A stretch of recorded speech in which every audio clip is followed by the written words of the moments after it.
உலகத்தையே இப்போ உலுக்கின ஒரு செய்தி அப்படின்னா அது ஈரானுடைய அதிபர் இப்ராஹிம் ரைசி அவர்கள் இறந்ததுதான். இவர் விபத்துல இறந்துட்டாருன்னு சொல்லப்பட்டாலும் இதன் பின்னாடி பல காரணங்களை சொல்றாங்க. குறிப்பா உள்நாட்டு சதி, அப்படி இல்லைன்னா வெளிநாட்டவர்கள் கூலிப்படை மூலமா இவரை கொண்டு இருக்கலாம் அப்படின்றாங்க. இந்த அளவு எல்லாரும் கொள்ள துணிற அளவு இவ்வளவு மோசமானவரா இப்ராஹிம் ரைசி? யார் இந்த இப்ராஹிம் ரைசி? இவருடைய வரலாறு என்ன? நீங்க பார்த்துட்டு இருக்கிறது காலி ரிப்போர்ட்ஸ். நான் உங்கள் லோகசுச்சி. ஈரானுடைய அதிபர் இப்ராஹிம் ரைசி அவர்கள் இறந்ததுக்கு பின்னாடி என்ன நடந்துச்சு அப்படிங்கறத பார்க்கலாம். அசர்பைஜான்ல இருக்கிற ஒரு அணையை திறந்து வைக்கிறதுக்காக ஞாயிற்றுக்கிழமை இவர் ஒரு ஹெலிகாப்டர்ல பயணம் பண்ணியிருக்காரு. இவர் போன ஹெலிகாப்டர் கூட இன்னும் 2 ஹெலிகாப்டர்களும் போயிருக்கு. இந்த ஹெலிகாப்டர்ல போய் ஞாயிற்றுக்கிழமை அசர்பைஜான்ல இருக்கிற அந்த அணையை திறக்கிற நிகழ்ச்சியில இவர் பங்கேற்றுக்கிட்டு அங்க இருக்கிற அதிகாரிகளை எல்லாம் பார்த்துட்டு அவங்க கூட கை குலுக்கிட்டு அதன் பிறகு திரும்பியும் அதே ஹெலிகாப்டர்ல இவர் ரிட்டர்ன் வந்திருக்காரு. ஆரம்பத்துல அந்த நிகழ்ச்சியில கலந்துட்டு இருக்கும்போது இவர் கண்டிப்பா நினைச்சிருக்க மாட்டாரு இதுதான் நம்ம கலந்துருக்க கடைசி நிகழ்ச்சி அப்படின்னு. அந்த நிகழ்ச்சியில கலந்துகிட்டு திரும்பி வரும் பொழுது அந்த ஹெலிகாப்டர் விபத்துக்குள்ளாகி இருக்கு.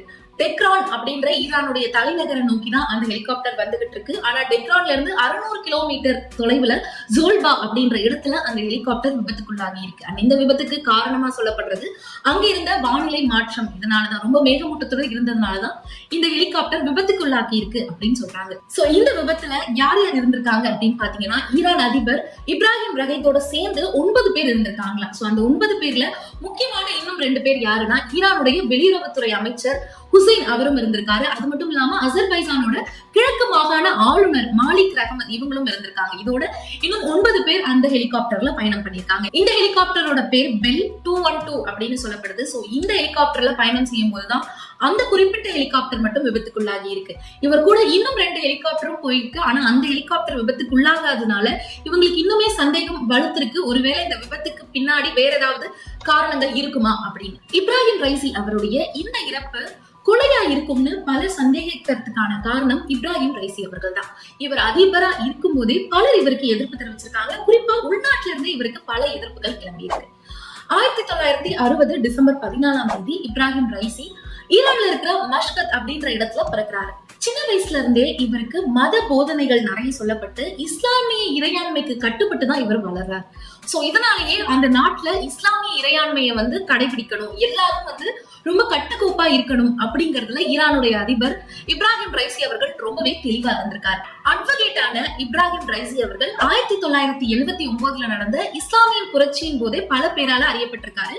அப்பவே இவர் ஒரு சிறந்த அட்வொகேட்டா பல பேர் மத்தியில இருந்திருக்காரு. அப்பவே ஃபேமஸான ஒரு நபர் அப்படின்னு சொல்லலாம். சோ இவர் என்ன பண்ணியிருக்காரு அப்படின்னா, 1988 நடந்த ஈரானிய மரண படுகொலைகள், அதாவது தூக்கு தண்டனை, இந்த மாதிரி மரண தண்டனைகள் பல நிறைவேற்றியிருக்காங்க ஒரு முக்கியமான மரணக்குழு. அந்த மரணக்குழுல இவர் தான் ஒரு முக்கியமான நபரா இருந்திருக்காரு. அதனால இவர் டெக்கானின் கசாப்புக்காரன் அப்படின்ற மாதிரி மென்ஷன் பண்றாங்க. ஏன்னா அந்த அளவுக்கு பல பேருக்கு கண்மூடித்தனமா மரண தண்டனைகளை இவர் விதிச்சிருக்காரு. அந்த மரண தண்டனைகளை நிறைவேற்றியும் இருக்காரு. அதனால இவரை டெக்ரானின் கசாப்புக்காரன் அப்படின்னு அங்க இருக்கிற மக்கள் அழைக்கிறாங்க. இந்த இப்ராஹிம் ரைசி அவர்கள் ஜனாதிபதியா இருக்கிறதுக்கு முன்னாடி ஒரு மிகச்சிறந்த சட்ட வல்லுநரா இருந்திருக்காரு அப்படின்னு ஈரான்ல சொல்லப்படுது. சோ ஈரான்ல இயற்றப்பட்ட சட்டங்கள்ல இவருக்கு நிறையவே முக்கிய பங்கு இருந்திருக்கு. துணை தலைமை நீதிபதி, தலைமை நீதிபதினு பல பதவிகள்ல இருந்திருக்காரு. பல சட்டங்களை ஈரான்ல இயற்றத்துக்கு இவரே முக்கிய காரணமாகவும் இருந்திருக்காரு.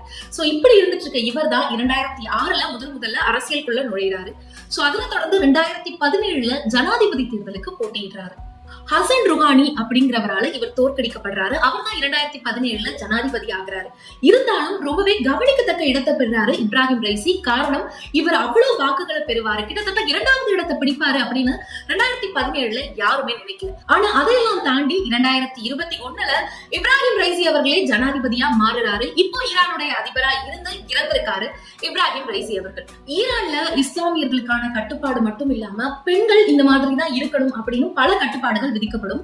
அதை எல்லாருமே சரியான முறையில பின்பற்றணும் அப்படிங்கிறதுல ரொம்ப தெளிவா இருந்திருக்காரு இப்போ இறந்த ஈரானுடைய இந்த அதிபர் இப்ராஹிம் ரைசி அவர்கள். 2022 செப்டம்பர் மாதம் மசா அமினி அப்படின்ற அந்த பொண்ணு ஹிஜாப் அணிய மாட்டேன் அப்படின்னு ஈரான்ல போராட்டத்தை தொடங்கி இருக்கா. சோ இவளுடைய போராட்டத்தை தொடர்ந்து காவல்துறையினர் அவளை அடிச்சு துன்புறுத்தி இருக்காங்க. அதுல அவ கோமாக்கு போய் அதன் பிறகு இறந்திருக்கா.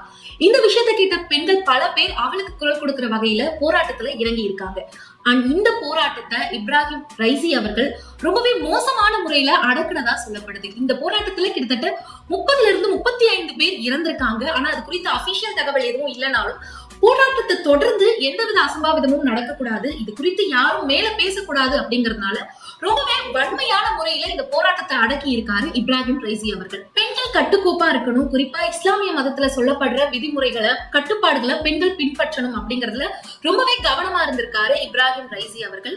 சோ அந்த வகையில இவர் அமெரிக்காவுக்கு ஒரு நாள் இன்டர்வியூ கொடுக்க வேறொரு காரணத்துக்காக போனவர் அங்க ஒரு இன்டர்வியூ கொடுக்கணும் அப்படின்னு பிளான் பண்ணிருக்காரு. அந்த இன்டர்வியூ எடுக்கிறவங்க ஒரு பெண், இதனால அந்த பெண் ஹிஜாப் அணிந்துதான் தன்னை இன்டர்வியூ எடுக்கணும் அப்படின்னு தெளிவா சொல்லியிருக்காரு இப்ராஹிம் ரைசி.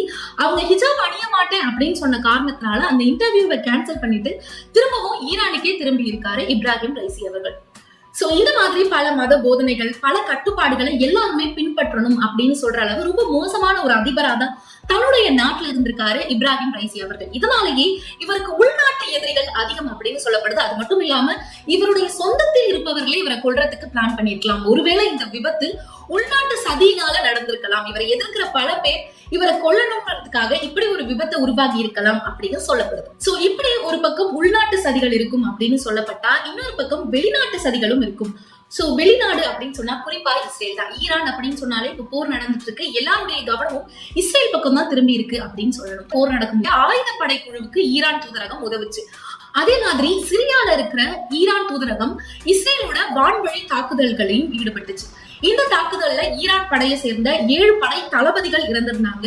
அண்ட் அதை தொடர்ந்து திரும்பவும் ட்ரோன் மூலமாகவும் வான்வழி தாக்குதலையும் ஈரான் ஈடுபட்டுச்சு. ஆனா இந்த தாக்குதல் முறையில இஸ்ரேலுக்கு எந்த பாதிப்பும் இல்லை அப்படின்னாலும் இதை விட மோசமான தாக்குதல்களையும் நாங்க நடத்துவோம் அப்படின்னு ஈரான் சார்பில் இருந்து சொல்லப்பட்டுச்சு. அண்ட் இதுக்கு இஸ்ரேல் அமெரிக்கா கூட சேர்ந்து அந்த வான்வழி தாக்குதலுக்கு பதில் அளிச்சிருந்தாலும் ஈரான் மீது அடுத்த படையெடுப்பை நாங்க தனியா யோசிச்சு முடிவெடுத்து சொல்லுவோம் அப்படின்னு இஸ்ரேல் நாடு ஒரு அறிவிப்பை வெளியிட்டிருந்தது. இஸ்ரேல் நாடோட இந்த அறிவிப்பை தொடர்ந்து ஒரு மாதத்துக்குள்ள இப்போ ஈரானுடைய அதிபர் இப்ராஹிம் ரைசி அவர்கள் இறந்திருக்காரு. சோ இப்படி ஒரு போர் நிலவரத்துக்கு நடுவுல இவர் இறந்திருக்கிறதுனால ஒருவேளை இது இஸ்ரேலோட வேலையா இருக்கலாம் அப்படின்னு எல்லாருடைய பார்வையும் இஸ்ரேல் மேல திரும்பி இருக்கு. ஆனா இதுக்கு இஸ்ரேல் கொடுக்கிற பதில் இது எங்களுடைய வேலை கிடையாது அப்படிங்கிறது தான். இந்த ஒரு விபத்துக்கும் இவருடைய உயிரிழப்புக்கும் எங்களுக்கும் எந்த சம்பந்தமும் கிடையாது அப்படின்னு இஸ்ரேல் சொல்லுது. சோ இப்படி இப்ராஹிம் ரைசி அவர்கள் இறந்ததுக்கு பின்னாடி பல காரணங்கள் சொல்லப்படுது. சோ இந்த நிலையில இப்போ அடுத்த அதிபர் யாருன்ற கேள்வி ஈரான் நாட்டுல எழுந்திருக்கு. சோ ஈரானுடைய அரசியலமைப்பு சட்டத்தின்படி துணை அதிபரா இருக்கிறவர் தான் இப்போ அதிபரா நியமிப்பாங்க. சோ அடுத்த 50 நாட்களுக்குள்ள ஒரு புதிய அதிபரை இவர் தான் அடுத்த அதிபர் அப்படின்னு ஈரான் நாடு அறிவிச்சாகணும். சோ அந்த வகையில இந்த 50 நாட்களுக்குள்ள துணை அதிபரா இருக்கிற முகமது முக்பர் இவரை அதிபரா அறிவிச்சிருக்கு ஈரான் நாடு. சோ இந்த முகமது முக்பர் அவர்கள் 2021ஆம் ஆண்டு ஈரானோட அதிபரா இப்ராஹிம் ரைசி அவர்கள் பொறுப்பேற்கும் போது இவர் துணை அதிபரா பொறுப்பேற்றிருந்தார். சோ இப்போ இப்ராஹிம் ரைசி அவர்கள் விபத்துல இறந்திருக்கிறதுனால இந்த 50 நாட்களுக்கு தற்காலிக அதிபரா முகமது முக்பர் அவர்கள் மாறி இருக்கார். சோ அடுத்த 50 நாட்களுக்குள்ள நாடாளுமன்ற சபாநாயக தலைவர், அது மட்டும் இல்லாம உச்ச நீதித்துறை தலைவர் இவங்களோட இணைஞ்சு இந்த முகமது முக்பர் அப்படிங்கிறவர் அடுத்த அதிபர் யாரு அப்படிங்கறத டிசைட் பண்ற உரிமை அவருக்கு இருக்கு. சோ இப்ராஹிம் ரைசி அவர்களுடைய இந்த இறப்பு ஈரானுடைய அரசியலமைப்புல மிகப்பெரிய தாக்கத்தை ஏற்படுத்தும். குறிப்பா இஸ்லாமிய கட்டுப்பாடுகளை வலியுறுத்துறவரா இவர் இருந்திருக்காரு. இவருடைய இந்த இறப்புக்கு பிறகு ஒரு சீர்திருத்த அரசியலையும் சீர்திருத்த நாட்டையும் ஈரான் எதிர்பார்க்கும் அப்படின்னு எதிர்பார்க்கிறாங்க பல பேர். அது மட்டும் இல்லாம இஸ்ரேல் ஈரானுக்கு இடையேயான போர்ல இந்த ஒரு இறப்பு மிகப்பெரிய மாற்றத்தை ஏற்படுத்தணும் பல பேரால கணிக்கப்படுது. அண்ட் இந்த இப்ராஹிம் ரைசி அவர்கள் பல பேரால விமர்சிக்கவும் பட்டிருக்காரு, பல பேரால மதிக்கவும் பட்டிருக்காரு. இவருடைய சகாப்தம் இப்போ முடிவடைஞ்சிருக்கு. இவருடைய இறப்புக்கு பிறகு ஈரானுடைய அரசியலமைப்புல மிகப்பெரிய மாற்றம் ஏற்படும், மிகப்பெரிய சீர்திருத்தங்கள் ஏற்படும் அப்படின்னு பலர் எதிர்பார்த்து காத்திருக்காங்க. சோ ஈரான்ல இறந்த ஈரானுடைய அதிபர் இப்ராஹிம் ரைசி பற்றி இன்னைய வீடியோல பல விஷயங்கள் தெரிஞ்சுக்கிட்டோம். அண்ட் இது மாதிரி இன்னும் நிறைய தகவல்களை தெரிஞ்சுக்க மறக்காம கேர்லி ரிப்போர்ட்ஸை ஃபாலோ பண்ணிக்கோங்க. அண்ட் இதே மாதிரி இன்னொரு வீடியோல உங்களை சந்திக்கிற வரை உங்ககிட்ட இருந்து விடைபெறுறது நான் லுக்ஸ்ஜி.